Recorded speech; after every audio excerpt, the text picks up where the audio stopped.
नमस्कार, मैं श्यामगिरी। आप देख रहे हैं टीएफडी इंडिया न्यूज 24। टीएफडी इंडिया न्यूज 24 में आप सभी दर्शकों का स्वागत है। एनडीए में घमासान शुरू हो चुका है और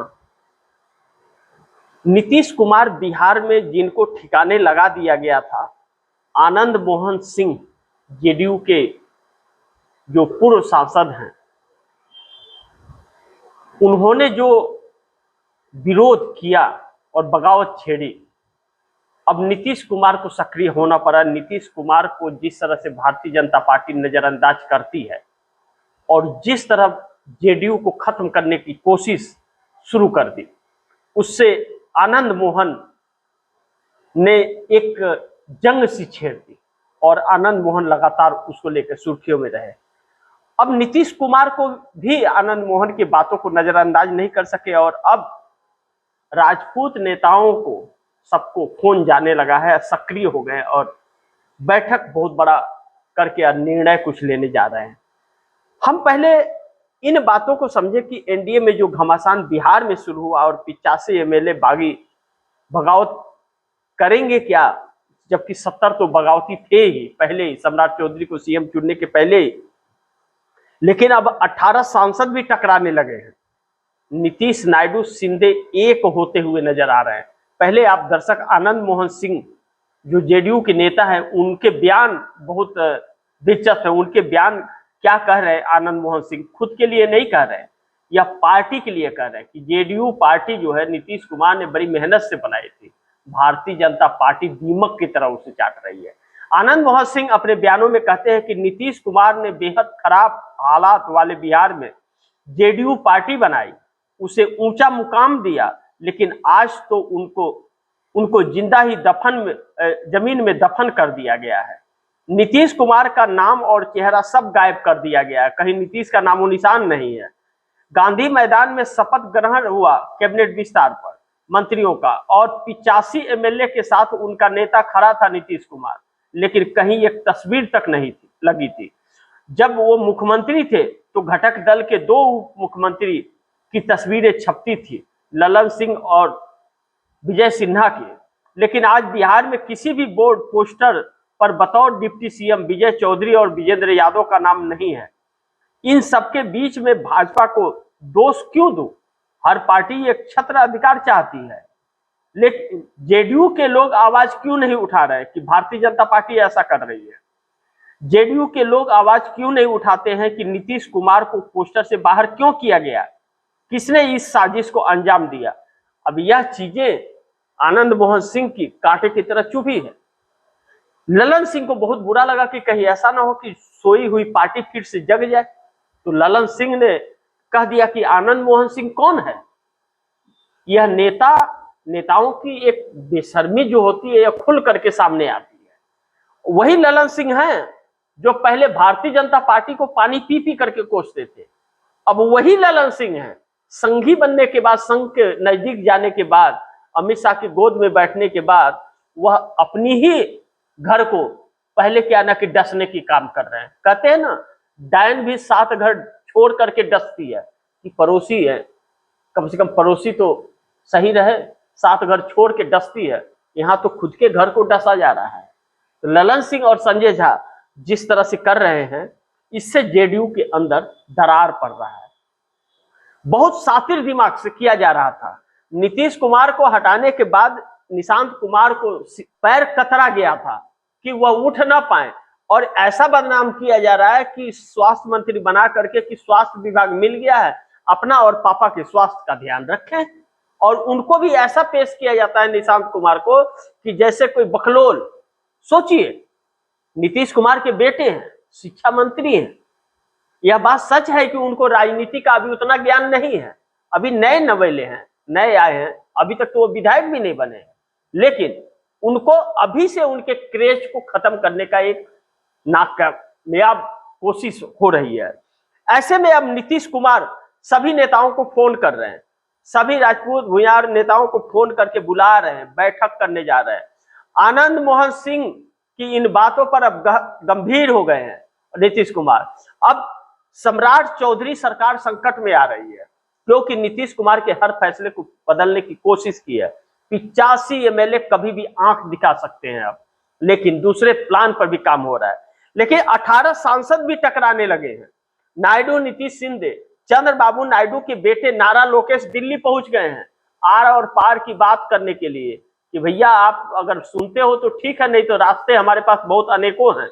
अब छटपटा रही है सरकार, चारों तरफ से फंसी हुई है। यह बात सच है, नीतीश, नायडू, शिंदे के दम पर यह सरकार खड़ी है, बाकी किसी का कोई वजूद नहीं है। और जिस तरह चंद्रबाबू नायडू का 7 से 8 महीने से टकराव चल रहा है, चंद्रबाबू नायडू मिनिस्ट्री मांग रहे हैं, लेकिन चंद्रबाबू नायडू को भी छोड़ने की तैयारी में पवन कल्याण लग गए हैं। पवन कल्याण के 2 सांसद और 20 विधायक हैं आंध्र प्रदेश के अंदर। वह 2 सांसद जो है नरेंद्र मोदी को समर्थन करते हैं। चंद्रबाबू नायडू के 16 और 2 पवन कल्याण के 18 सांसदों का नेतृत्व चंद्रबाबू नायडू करते हैं केंद्र के अंदर, उसी के दम पर बार्गेनिंग भी करते हैं।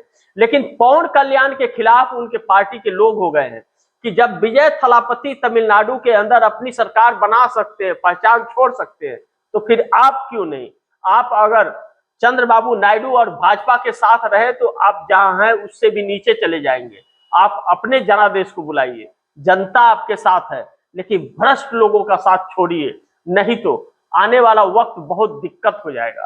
कांग्रेस की अब पैठ बनने जा रही है आंध्र प्रदेश के अंदर, आपको कोई पूछेगा नहीं फिर, क्योंकि आप लोगों की जरूरतों को पूरा नहीं कर पाओगे। ऐसे में पवन कल्याण सोचने पर मजबूर हो गए हैं। अगर चंद्रबाबू नायडू ने मोदी का साथ नहीं छोड़ा तो पवन कल्याण चंद्रबाबू नायडू का साथ छोड़ देंगे। पवन कल्याण चंद्रबाबू नायडू का साथ अगर छोड़ते हैं तो चंद्रबाबू नायडू के लिए आंध्रा में बड़ी दिक्कत हो जाएगी। अब ऐसे संकट में चंद्रबाबू नायडू फंसे हैं कि 18 सांसदों के साथ टकराने की जरूरत कर बैठे नरेंद्र मोदी से। लेकिन नरेंद्र मोदी कुछ बिगाड़ नहीं पाएंगे, क्योंकि नरेंद्र मोदी की सरकार एक कठपुतली सरकार है उद्योगपतियों की। मुकेश अंबानी और गौतम अडानी की सरकार चल रही है। राहुल गांधी ने आज भी हमले किए रायबरेली से और कहा कि इनसे एक एक हिसाब चुन चुन कर लिया जाएगा। देश को लुटा दिया है और नरवे में जा करके पत्रकारों के सवाल दिए के जवाब दिए बगैर मुंह छिपा करके भाग खड़े हुए हैं। विश्व में थू थू थू थू हमारे देश के प्रधानमंत्री करा रहे हैं। ऐसे में एकनाथ शिंदे भी जिस मौके की तलाश में मौका आ गया कि नरेंद्र मोदी हर जगह से कमजोर हो रहे हैं, अब इसी गर्म लोहे पर हथौड़ा मार दो। 54 विधायक और 7 सांसदों के साथ अपनी ताकत का एहसास दिला रहे हैं। भारतीय जनता पार्टी की सरकार केंद्र में फंस गई है। जिस तरह से रुपया गिरता जा रहा है लगातार और डॉलर मजबूत होता जा रहा है, भारत की अर्थव्यवस्था चरमरा गई है। 100 रुपया के पार पेट्रोल और डीजल बढ़ गया है। अभी तो यह ट्रेलर है, आने वाली पिक्चर बहुत भयावह होगी। ब्रेड के ऊपर भी रेट इतना बढ़ गया कि ब्रेड खरीदना भी अब मुश्किल हो गया है। यह सरकार लगे हुए रोजगार को अब छीन रही है, क्योंकि रोजगार लोगों के पास है नहीं, क्योंकि कंपनियां चलाने के लिए पैसे नहीं है। पैसे अगर थोड़े बहुत है तो सामान अवेलेबल नहीं हो पा रहा है। ऐसे में नुकसान उठाए जा रहे हैं, लगे हुए लोगों के रोजगार जा रहे हैं। जो प्रधानमंत्री 2 करोड़ लोगों को हर साल रोजगार देने की बात करता था, वही प्रधानमंत्री आज लोगों के खून चूसने का काम कर रहा है। 2 करोड़ रोजगार तो दिए नहीं, लेकिन 81 करोड़ लोगों को 5 किलो फ्री अनाज के लिए भिखारी बना करके रख दिया और अब देश को लुटा दिया। पूरा खजाना खाली है, सरकार कंगाल हो चुकी है, हर राज्यों को कर्ज में डुबो डाली है। अभी अभी बिहार के अंदर सम्राट चौधरी सीएम बनने के बाद 12,000 करोड़ रुपया आरबीआई से कर्ज लिए हैं। कौन चुकाएगा कर्ज? कोई स्रोत ही नहीं है। 4.06 लाख करोड़ रुपए का कर्ज पहले से ही पड़ा हुआ है बिहार के ऊपर। 63 करोड़ रुपया प्रतिदिन और 23,000 करोड़ रुपया महीने के पैसे उन्हें भरने पड़ रहे हैं, लेकिन अक्कल ठिकाने नहीं आ रही है। लेकिन इसके बाद नर्वे के पत्रकार से डर गए महामानव प्रधानमंत्री। नर्वे के पत्रकार, जो नंबर 1 की श्रेणी में नर्वे की पत्रकारिता आती है, वह लोकतांत्रिक देश है, संवैधानिक तौर पर चलता है, लोकतंत्र को जीता है, हर किसी को अधिकार है बोलने का। वहां नर्वे में एक महिला पत्रकार ने प्रधानमंत्री नरेंद्र मोदी से सवाल पूछ दिए। प्रधानमंत्री मुंह चुरा करके नीचे देखते हुए तर भागना शुरू कर दिए। अगर वहीं पे हवाई जहाज मिलता तो तर छत फाड़ करके उड़ गए होते। जवाब नहीं दे पाए, मुंह दिखाने लायक बचे नहीं और देश पर थुकवा अलग से दिए। ऐसे महामानव प्रधानमंत्री हमारे देश के। हमारे देश में तो रैलियों में बहुत डंका बजाते हैं, गालियां देते हैं लोगों को। ऐसे पहले प्रधानमंत्री नरेंद्र मोदी हैं जो कि राष्ट्र के नाम संबोधन में विशेषाधिकार का हनन करते हैं, विशेष अधिकार जो प्रधानमंत्री को मिला है सरकारी संस्थानों का, उसका दुरुपयोग करते हैं, विपक्ष को गाली देने के लिए उसका उपयोग करते हैं।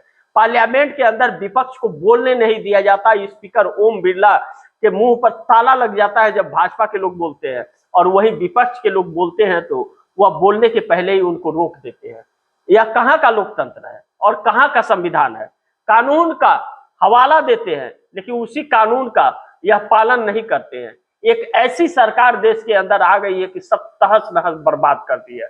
बरसों से जुटाई गई दौलत, हमारे देश की जो साख था, सम्मान था, उस पर थुकवा दिया है नरेंद्र मोदी और नरेंद्र मोदी की सरकार ने। फिर भी तानाशाहियों में गुरूर प्रधानमंत्री नरेंद्र मोदी जी रहे हैं, जबकि इन्हें कोई पूछता नहीं है। जाकर के बिन बुलाए मेहमान की तरह झप्पी पप्पी लेने लगते हैं जाकर के विदेशों में, और पत्रकार सवाल पूछ दे तो दुम दबा करके भाग खड़े होते हैं। ऐसे प्रधानमंत्री हमारे देश के हैं जिनका डंका बजता है। आरएसएस आज नजर नहीं आ रहा है। जो कहता था मोहन भागवत की मोदी बोलता है तो दुनिया सुनती है, आज कहाँ है वह मोहन भागवत? नॉर्वे में जिस तरह से थूका है नॉर्वे ने पत्रकारों ने मुंह पर, क्या अब कोई जवाब देगा? लेकिन कोई आएगा नहीं, सब बिल में ढुके हुए हैं। 52 सालों तक हमारे देश का झंडा न फहराने वाला आरएसएस इस देश के देशभक्ति की बात करता है। ऐसे संघी लोग जो प्रधानमंत्री की कुर्सी पे बैठ जाते हैं, जो इस देश के तिरंगे को नहीं मानते थे, वह देशभक्ति की बात करते हैं। नहीं, यह देश को लूट रहे हैं और लुटा रहे हैं, इस देश को गरीबी में ढकेल रहे हैं। नरेंद्र मोदी ऐसे शख्स हो गए जो वर्षों से, जो हमारे पूर्वजों ने किया था, पूर्व सरकारों ने किया था, धन अर्जित किया था इस देश के लिए, इस देश के आने वाले भविष्य के लिए, उसके भविष्य को जला दिया इन लोगों ने। उस सब को लुटा दिया अपने घमंड में, अपने ऐशो आराम में लुटा करके रख दिया। आज देश को कंगाल बना दिया है। ऐसी स्थिति की सरकार के पास इससे उबरने के लिए कोई प्लान नहीं है, कोई ब्लूप्रिंट नहीं है, कोई सोचने वाला दिमाग नहीं है इनके पास। सब लूट खसोट वाले लोग बैठे हुए हैं सत्ता के अंदर, इसीलिए देश और गड्ढे में जा रहा है। और हर संस्थानों पर अपना अपना कब्जा करके सब ऐसे भ्रष्ट लोगों को बैठा दिया है कि खाओ और खिलाओ, बस जनता को लूट लो। यह परिस्थिति देश में आ गई है। चंद्रबाबू नायडू और नीतीश कुमार इस देश के सबसे बड़े गद्दारों में लिखे जाएंगे काले अक्षरों में, अगर यही परिस्थितियां चलती रही।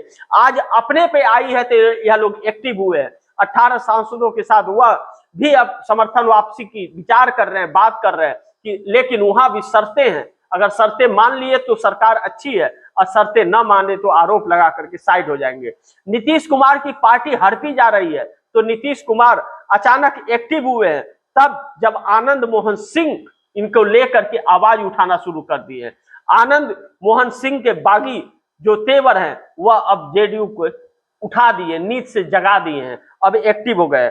एनडीए के अंदर 293 सांसद हैं और 37 सांसद बगावत करने की तैयारी कर रहे हैं, ऐसा कहा जा रहा है। लेकिन ललन सिंह 12 सांसदों के बीच एक रोड़ा बने हुए हैं, लेकिन ललन सिंह मजबूर होंगे, ललन सिंह कहीं नहीं जा सकते अगर नीतीश कुमार ने 12 सांसदों के साथ अड़ गए तो।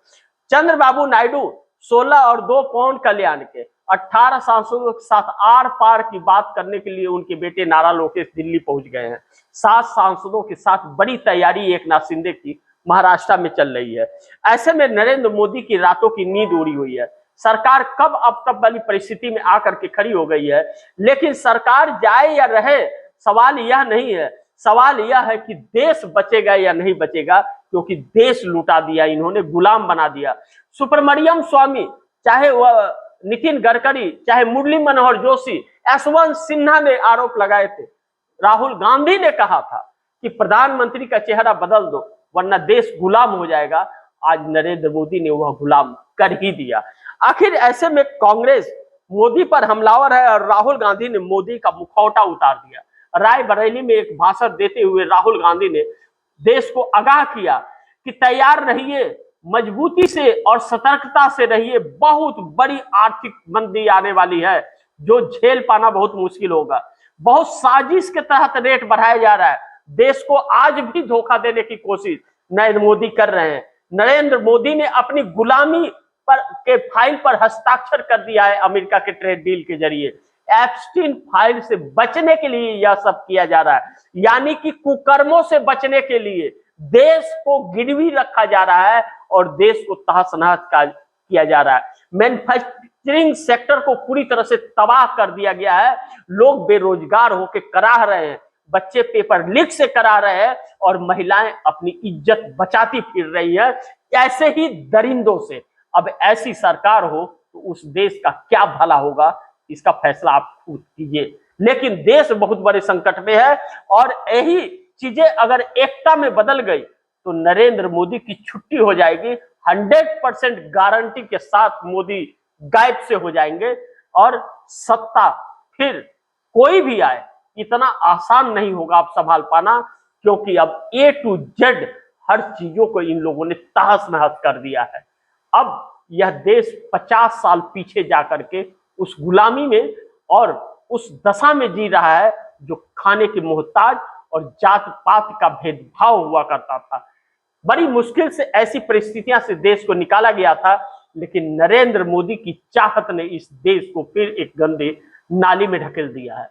बाकी आप दर्शक क्या सोचते हैं, आप दर्शकों की क्या राय है, क्या सुझाव है, कमेंट बॉक्स में जरूर दीजिएगा। इस खबर को ज्यादा से ज्यादा शेयर कीजिए, अपने दोस्तों को भी कहिए आगे शेयर करें। और आपने अगर TFD इंडिया न्यूज 24 को सब्सक्राइब नहीं किया, सब्सक्राइब कर लीजिए, अपने दोस्तों को भी कहिएगा सब्सक्राइब करें। मिलते हैं अगली खबर के साथ, तब तक के लिए नमस्कार।